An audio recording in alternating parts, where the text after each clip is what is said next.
sobre todo en el fin, por ahora, temporal de la guerra entre Irán y también Israel.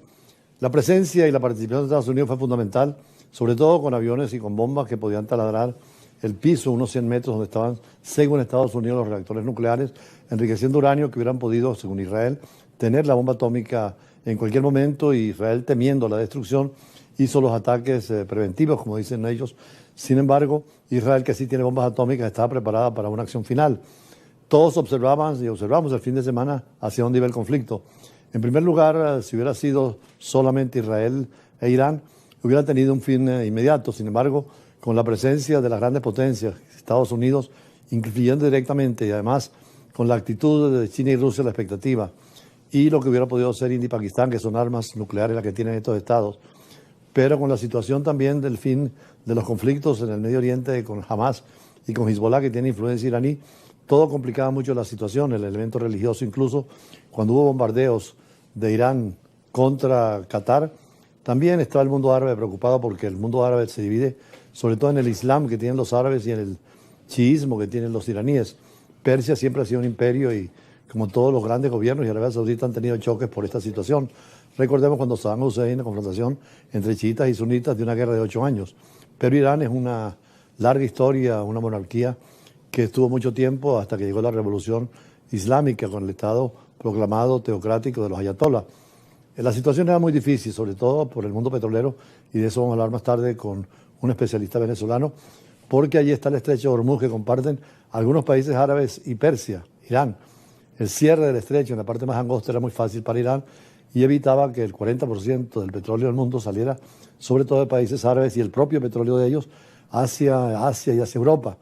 Y en el caso de China, no iba a entrar y al contrario presionaba a Irán para que no cerrara el estrecho de Hormuz, porque era un petróleo que podía venir China, que necesita en este momento, porque China solo produce el 20% del petróleo que consume y necesita el petróleo árabe y también el persa, el iraní.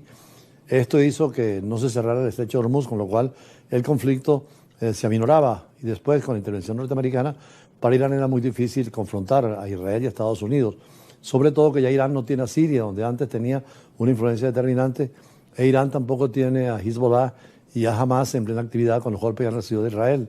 Todo desde octubre, cuando Hamas hizo un acto terrorista contra varios kibbutz en Israel, y se abrió un conflicto que todavía no ha terminado. Sin embargo, el cese de fuego en la guerra, que se llama de 12 días, porque duró 12 días, Irán-Israel, vimos el poderío de los misiles, la eficacia de la cumbre y sobre todo de la cúpula de acero que tiene Israel en la defensa.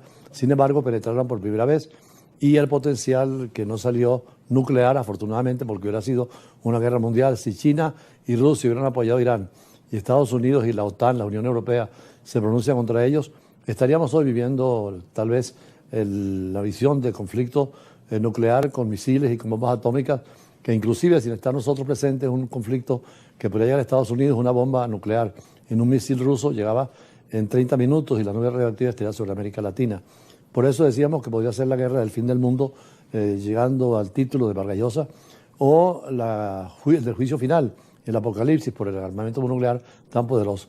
Afortunadamente nos entrevistaba Pedro Pensini el viernes pasado y decíamos que se iba a terminar muy pronto, porque los mercados petroleros y los mercados financieros actuaron con prudencia. Ellos sabían que esto no se podía prolongar, ni le conviene a Irán, ni le conviene a Israel, y tampoco a Estados Unidos. Por cierto, hoy están reunidos todos los miembros de la OTAN, del Tratado del Atlántico Norte, y allí en Europa y Canadá acordaron un aumento drástico de su gasto en defensa. Esta es la cumbre permanente de la OTAN en La Haya, en Holanda, organizada en la medida del presidente estadounidense Donald Trump, quien marcó el camino y reivindicó, según él, una victoria monumental. Veamos la información de los medios de comunicación. Un gran éxito. Así calificó el presidente de Estados Unidos, Donald Trump, a la cumbre de la OTAN que finalizó el miércoles en La Haya. Los países de la Alianza Transatlántica acordaron incrementar el gasto en defensa en hasta un 5% de su Producto Interno Bruto Nacional de aquí a 2035. El objetivo hasta ahora era un 2%, un umbral alcanzado el año pasado por 22 de los países miembros. Cuando los aliados alcancen esta cifra, se añadirá más de $1 billón al año a nuestra defensa común. Este es realmente un monumento a la victoria. Es una victoria monumental para Estados Unidos. Estábamos cargando con mucho más de lo que nos correspondía.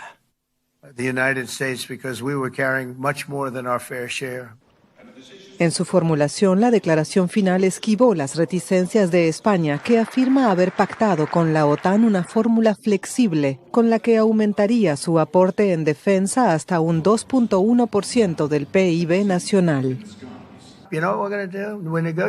¿Saben lo que vamos a hacer? Vamos a negociar con España un acuerdo comercial. Vamos a hacer que paguen el doble, y lo digo en serio. Me gusta España, conozco mucha gente de España. Es un gran lugar y son grandes personas. Pero España es el único país de la OTAN que se niega a pagar, así que quieren un pequeño viaje gratis. Pero nos lo tendrán que devolver en el comercio, porque no voy a permitirlo. Es injusto.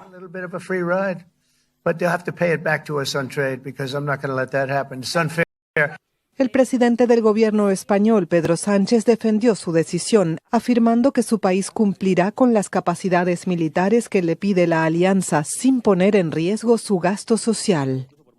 Si hubiéramos aceptado lo que se había propuesto, España tendría que destinar de aquí al año 2035 más de 300.000 millones de euros. ¿De dónde salen esos recursos? ¿De más impuestos a la ciudadanía? ¿De recortes en el sistema de educación, de sanidad, de pensiones? Desde su regreso a la Casa Blanca en enero, Trump endureció la exigencia de administraciones previas de pedir más inversión militar a sus socios. Estados Unidos aportó el año pasado un 62% del presupuesto total de defensa de la alianza, al tiempo que Canadá y Europa aumentaron un 19% su inversión.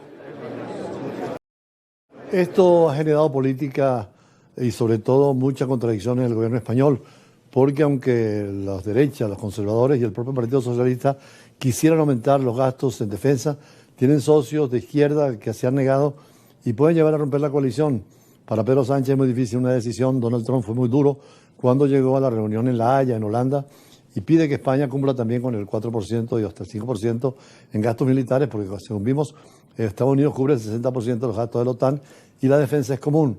Pero Trump, como buen comerciante, pues habla de dinero y en este caso dice que indirectamente con las tarifas y arancelarias va a imponerle a España una especie de sanción. Para España, como decíamos, en la política interna es una democracia, hay que hacerle para la labor del Parlamento, hay una coalición parlamentaria y la izquierda radical estaba en contra de cualquier situación de Estados Unidos. Lo cierto es que la OTAN sigue siendo un frente dentro del criterio de que ya no existe la Unión Soviética ni el Pacto de Varsovia y se ha dedicado a otras actividades. Ojalá que esos dineros de la OTAN y también de los países como China o Rusia y Estados Unidos se invirtieran en educación. Hay que ver la cantidad de hospitales, de viviendas que pudieran construirse, porque según el CIPRI, que es el Instituto de Desarme de Estocolmo, el gasto militar en todos los países incrementa, desde China, Rusia, Estados Unidos, la Unión Europea. Incluso los países del tercer mundo están gastando demasiado en armas que no necesitamos, porque las guerras ya son prácticamente con armas autónomas y donde la tecnología ha superado el rendimiento de las tropas. Por eso algunos piden, como Costa Rica, que eliminó el ejército, o Panamá, y otros países del mundo han considerado la posibilidad de trabajar en armonía, en negociación, cómo llegamos al fin de esta guerra. Por cierto, veamos esta información porque la OTAN sigue siendo un factor fundamental en el equilibrio mundial. El primer ministro de China advirtió el miércoles que las tensiones comerciales globales se intensifican. Li Qiang dio un discurso el miércoles en la ceremonia inaugural de un encuentro del Foro Económico Mundial en la ciudad de Tianjin, ante dirigentes como el presidente de Ecuador, Daniel Noboa.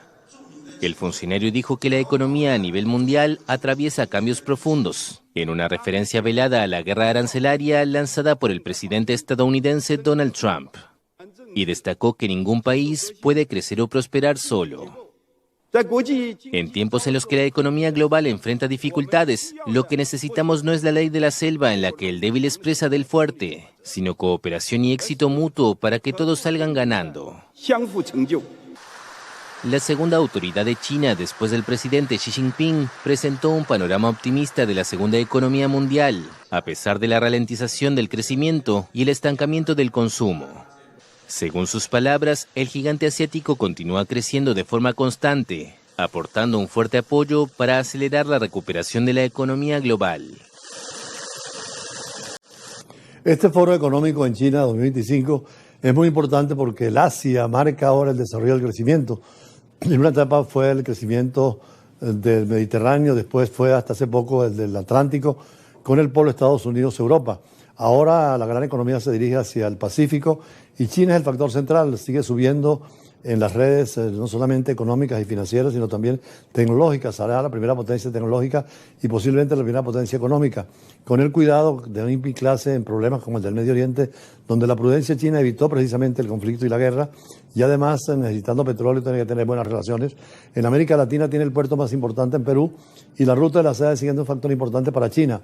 De allí la importancia de que el comercio y la economía sea factor esencial y como lo dice China, que no vengamos ahora con una guerra que siga las tarifas, el comercio, porque el comercio les interesa a todos y los gastos militares de nada sirven. De allí la importancia que tenemos, sobre todo con el petróleo, que si hubiera habido una guerra era el factor fundamental, porque el petróleo está concentrado fundamentalmente en el Medio Oriente. Irán es el segundo productor de la OPEP, primer productor de gas, y además Arabia Saudita también es el primer productor de petróleo, así que hubiera sido un conflicto del petróleo. Afortunadamente, los petroleros y los economistas sabían que este conflicto no podía extenderse y se mantuvieron con cierta prudencia. Pero para eso vamos a analizarlo más adelante con uno de los invitados que tenemos, Rafael Quirós, el tema petrolero y la guerra del Medio Oriente. Ya regresamos. Entre las consecuencias de esta guerra entre Irán e Israel, el tema petrolero está en el centro del debate, porque en los últimos meses había una tranquilidad que en el mercado petrolero desde hace varios meses. Sin embargo, el ataque israelí sobre Irán, que es el que tiene las mayores reservas de crudo del mundo, y no solamente de petróleo, sino también de gas, ha despertado el pánico entre los consumidores y especialmente economías como la China o las de Asia y las de Europa que dependen del mundo petrolero, porque se estima que Irán pudiera cerrar el estrecho de Hormuz, que es el tránsito obligatorio para el petróleo del Medio Oriente. Además, Estados Unidos ya ha amenazado directamente a Irán de que cualquier amenaza contra Israel, sobre todo de carácter destructivo, sería respondido y alinearían. Sin embargo, abre la puerta a la negociación e inclusive en el caso de Israel está planteándose la posibilidad de un acuerdo global para evitar que Irán tenga armas nucleares. Naturalmente, en el tema de Israel también hay la cuestión de que si tiene o no la bomba atómica. Y aunque desde ahora las sanciones y la falta de inversión, sabemos que el caso de Irán recibe más de 35.000 millones de dólares al año por la venta del petróleo y además tiene las reservas del mundo más importantes. Y se espera, como ha dicho Israel, que pudiera lanzar un ataque sobre la infraestructura fundamental de los hidrocarburos y la cadena de exportación de iraní. Esto haría un problema inmenso en toda la región, pero también al mundo consumidor del petróleo. Además, las implicaciones que pudieran tener tanto Rusia como China, favorables indirectamente a la posición de Irán. Sin embargo, Estados Unidos y Europa estarían en la línea, así lo dieron el grupo de las grandes economías del mundo, de defender a Israel. Lo cierto es que de un conflicto biracional entre Irán e Israel puede ser un conflicto regional. Allí está también subyacente la pugna permanente entre sunitas y chiitas, donde Irán es la capital del chiismo y Arabia Saudita del sunismo, y han tenido confrontaciones en el pasado. Recordemos la guerra entre Irán e Irak de 8 años y la situación en ese tiempo de las pérdidas en el petróleo del mundo, pero hoy es más directa la situación y más inestable por el elemento nuclear que haría que destruyeran a Israel y también a Irán, implicando en países árabes, y además la posibilidad de que las alianzas internacionales sigan complicando más la situación. Por eso, en el caso del estrecho de Hormuz, es lo que hace que el petróleo, sobre todo para Occidente y para el Lejano Oriente, esté en cuestionamiento. Sobre eso podremos hablar con especialistas. Seguirían los ataques de Israel sobre pozos petroleros iraníes y qué intereses norteamericanos en la zona, incluyendo que Teherán podría bombardear refinerías saudíes, como ocurrió en el año 2019. Y ese es el más temido escenario, eso de la cierre del estrecho de Hormuz, una vía absolutamente crucial. Vemos que el petróleo en el Medio Oriente es fundamental. De cada 4 barriles, 3 vienen del Medio Oriente y esta situación de guerra complica la economía mundial.